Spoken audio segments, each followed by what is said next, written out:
Day 109 in the book of Romans, chapter 2, verse 19. And art confident that thou thyself art a guide of the blind, a light of them which are in darkness, an instructor of the foolish, a teacher of babes, which has the form of knowledge and the truth in the law. Thou therefore which teachest others, teachest thou not thyself? That thou preachest a man should not steal. Dost thou steal? Thou that sayest a man should not commit adultery. Dost thou commit adultery?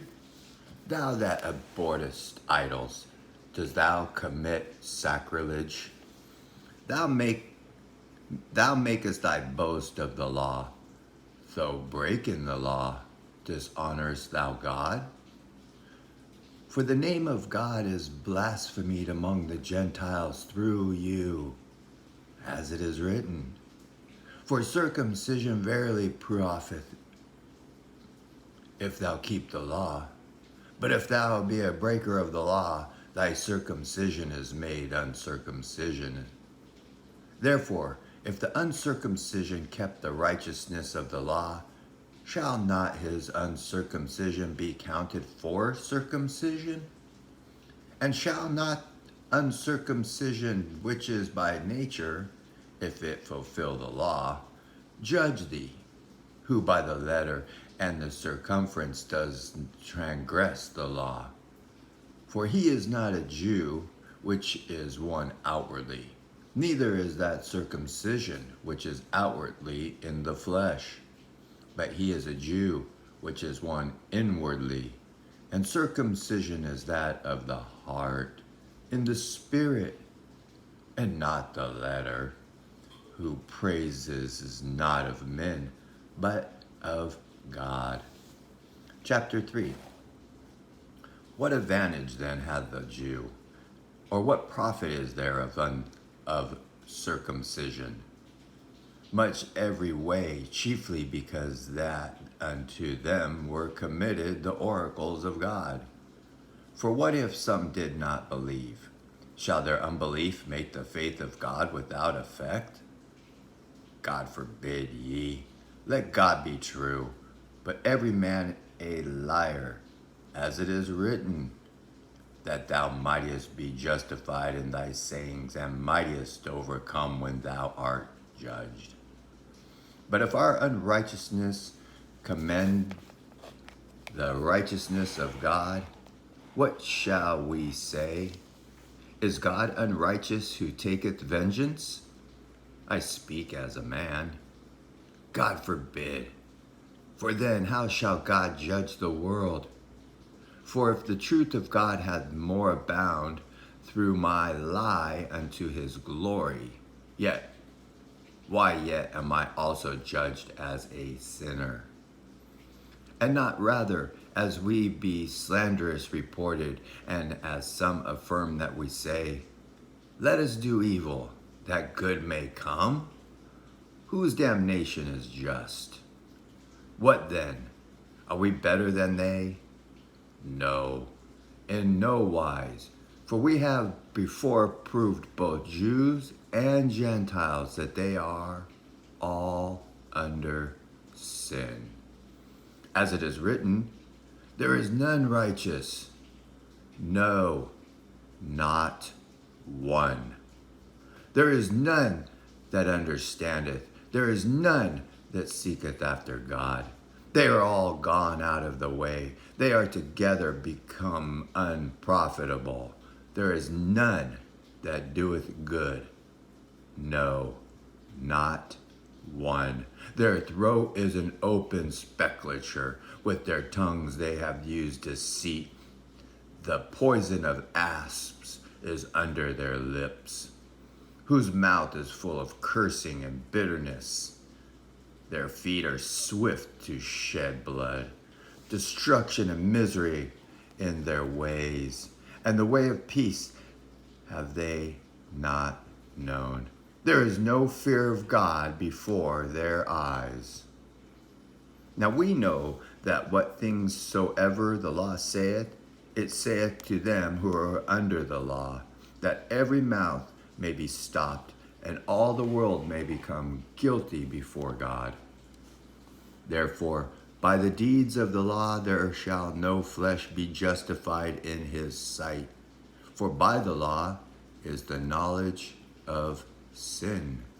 But now the righteousness of God without the law is manifested, being witnessed by the law and the prophets, even the righteousness of God, which is by faith of Jesus Christ unto all and upon all them that believe, for there is no difference.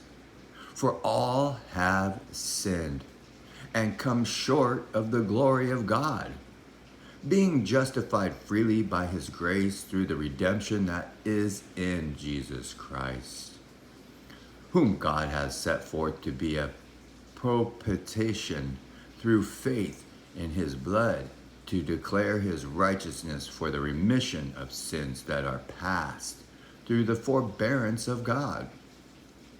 To declare, I say, at this time his righteousness, that he might be just, and the justifier of him which believeth in Jesus. Where is boasting then? It is excluded. By what law? Of works? Nay, but by the law of faith. Therefore we conclude that a man is justified by faith without the deeds of the law. Is he the God of the Jews only? Is he not also of the Gentiles? Yes, of the Gentiles also. Seeing it is one God, which shall justify the circumcision by faith, and uncircumcision through faith. Do we then make void the law through faith? God forbid. Yea, we establish the law. Chapter 4. What shall we say then that Abraham, our father, as pertaining to the flesh, hath found? For if Abraham were justified by works, he hath whereof to glory, but not before God. For what saith the Scripture? Abraham believed God, and it was counted unto him for righteousness. Now to him that worketh is the reward, but reckoned of grace, but of debt. But to him that worketh not, but believeth on him that justifieth the ungodly, his faith is counted for righteousness. Even as David also describeth the blessedness of the man unto whom God imputeth righteousness without works, saying, Blessed are they whose iniquities are forgiven, and whose sins are covered. Blessed is the man to whom the Lord will not impute sin. Cometh his blessedness then upon the circumcision only, or upon the uncircumcised also? For we say that faith was reckoned to Abraham for righteousness. How was it then reckoned? When he was in circumcision or in uncircumcision? Not in circumcision, but in uncircumcision. And he received the sign of circumcision, a seal of the righteousness of the faith which he had yet being uncircumcised, that he might be the father of all them that believe, through they be not circumcised, that righteousness might be imputed unto them also. And the father of circumcision to them who are not of the circumcision only, but who also walk in the steps of that faith of our father Abraham, which he had, being yet uncircumcised. For the promise that he should be the heir of the world was not to Abraham or to his seed,